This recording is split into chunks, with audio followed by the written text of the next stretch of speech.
और राजस्थान के करौली में पूर्व सभापति के बेटे अमीनुद्दीन खान पर गिरफ्तारी के बाद प्रशासनिक कार्रवाई तेज हो गई। ये रिपोर्ट देखिए। पिछले दिनों ऑनलाइन गेमिंग सट्टा और नवसंवत्सर रैली में पथराव के मामले में पुलिस ने अमीनुद्दीन खान को गिरफ्तार किया था। अब अभियुक्त के खिलाफ बुलडोजर वाली कार्रवाई की गई। नगर परिषद करौली ने नोटिस जारी करके 4 दिन में अवैध निर्माण को हटाने के आदेश दिए। अवैध निर्माण अम्बेडकर चौराहे पर था। नगर परिषद ने नोटिस में साफ कर दिया कि ये भवन निर्माण स्वीकृत भवन नियमों के खिलाफ है। जांच में सेटबैक सहित कई गंभीर अनियमितताएं पाई गई हैं। बता दें, राजस्थान में करौली दंगे के मास्टरमाइंड सट्टा किंग अमीनुद्दीन उर्फ अमीन खान की संपत्ति पर बुलडोजर न चलने को लेकर भी कुछ संगठनों ने जिला प्रशासन और नगर परिषद पर गंभीर आरोप लगाए। संगठनों ने 2 करोड़ रुपए के लेन देन के आरोप लगाते हुए 48 घंटे में अवैध संपत्ति पर कार्रवाई को लेकर अल्टीमेटम दिया था। वहीं पुलिस अधिकारियों के मुताबिक ऑनलाइन गेमिंग से जुड़े इस नेटवर्क की गहनता से जांच हो रही है। आगे भी कार्रवाई जारी रहने की संभावना है। यूपी के सहारनपुर के सरसावा कस्बे में आज सुबह ऐसी खौफनाक घटना हुई जिसने पूरे इलाके को सन्न कर दिया। देखिए ये रिपोर्ट। सहारनपुर के सरसावा कस्बे में किराए के मकान के भीतर एक ही परिवार के 5 सदस्यों के गोली लगे शव मिलने से हड़कंप मच गया। मृतकों में अमीन अशोक, उनकी वृद्ध मां, पत्नी और 2 नाबालिग बेटे शामिल हैं। घटना ने पुलिस प्रशासन के सामने एक बड़ी पहेली खड़ी कर दी है। क्या ये निर्मम सामूहिक हत्या है या फिर किसी गहरे मानसिक दबाव में ये कदम उठाया गया है?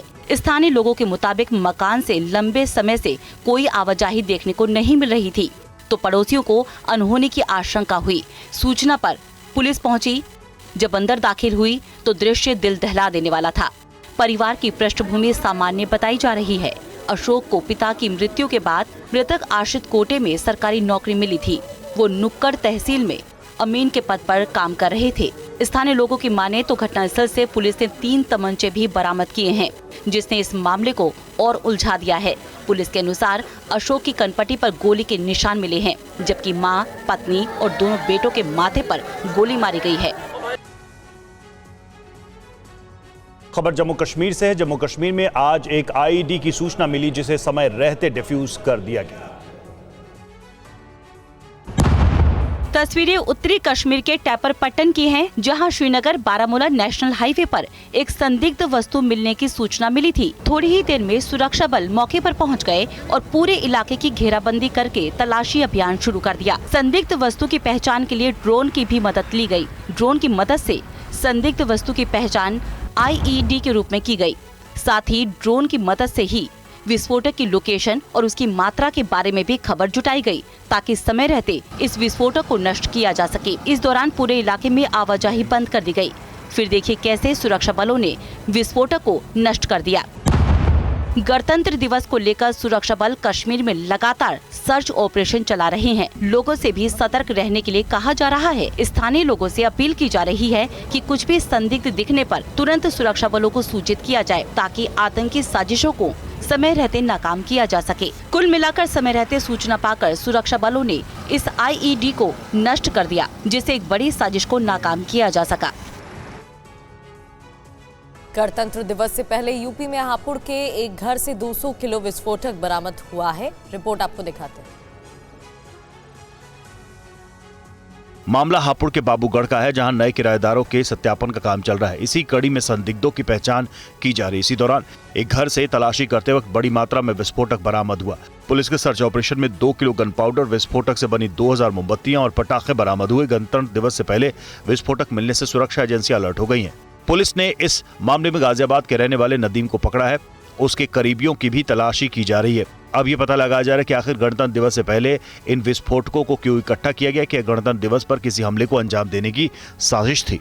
आज थाना बाबूगढ़ के ग्राम फतेहपुर के एक मकान से पुलिस द्वारा तलाशी में लगभग 200 किलोग्राम गन कॉटन पाउडर, 2000 सेलनुमा विस्फोटक कैंडल तथा 27 कट्टे सेलनुमा विस्फोटक कैंडल के खोखे तथा अन्य पटाखे बनाने के उपकरण बरामद किए गए हैं। घटना में संलिप्त एक व्यक्ति नदीम पुत्र रफीक निवासी टिल्ला मोड़ गाजियाबाद को हिरासत में लिया गया है तथा उसके अन्य साथियों की तलाश की जा रही है। क्या बैंक में भी आपके पैसे और गहने सुरक्षित नहीं हैं? राजस्थान के अजमेर से एक ऐसी तस्वीर सामने आई है जिसे देखकर आप हैरान रह जाएंगे। बैंक की छत काटकर चोरी, 1 किलो सोना, 650 ग्राम चांदी लेकर फरार। इन तस्वीरों को जिसने भी देखा वो हैरान रह गया।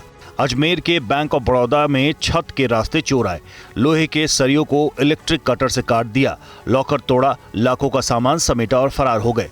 अनोखी चोरी की इस घटना से हर कोई हैरान है। चोरों ने छत में करीब 2 फीट लंबा और चौड़ा एरिया काटा, जिस रास्ते कोई भी आसानी से घुस सके और निकल सके। शनिवार और रविवार को बैंक बंद था, जिसके कारण चोरों के लिए चोरी का पूरा वक्त मिल गया। हालांकि अभी तक ये साफ नहीं हो पाया कि चोरी की घटना शनिवार को हुई या रविवार को।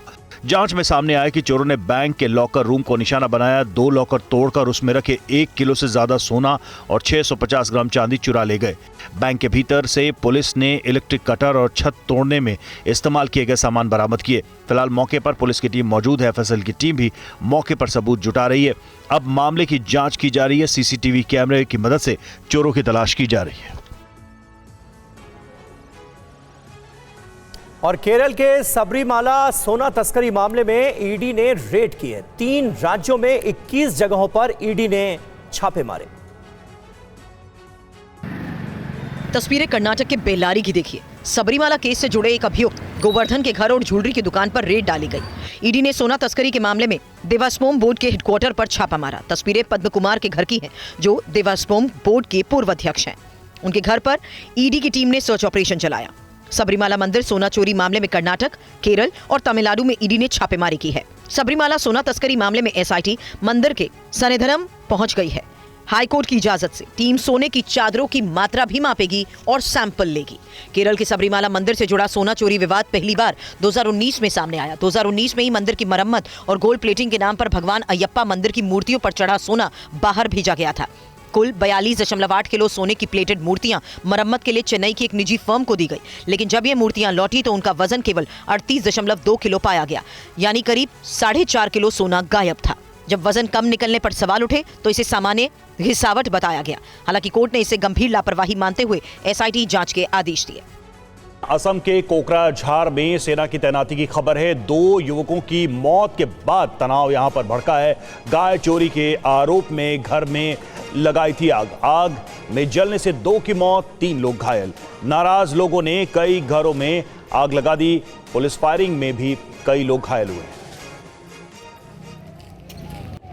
तो पुलिस की तैनाती यहां पर आप देख सकते हैं। घटना के बाद से भारी संख्या में पुलिस बल को तैनात किया गया है। इस अग्निकांड में 2 लोगों की जलने से मौत हो गई है, 3 लोग घायल बताए जा रहे हैं। इलाके में तनाव को देखते हुए पुलिस को डिप्लॉय किया गया है। 2 युवकों की मौत के बाद से तनाव भड़का हुआ है। गाय चोरी के आरोप में घर में आग लगा दी गई थी, जिससे इन दोनों की मौत हुई थी। ये 4 तस्वीरें आप देखिए। एक तरफ पुलिस की तैनाती, दूसरी तरफ वो घर जहां पर आगजनी की गई, उसके विरोध में लोग सड़कों पर उतरे और उसके बाद पुलिस बल को यहां पर तैनात करना पड़ा।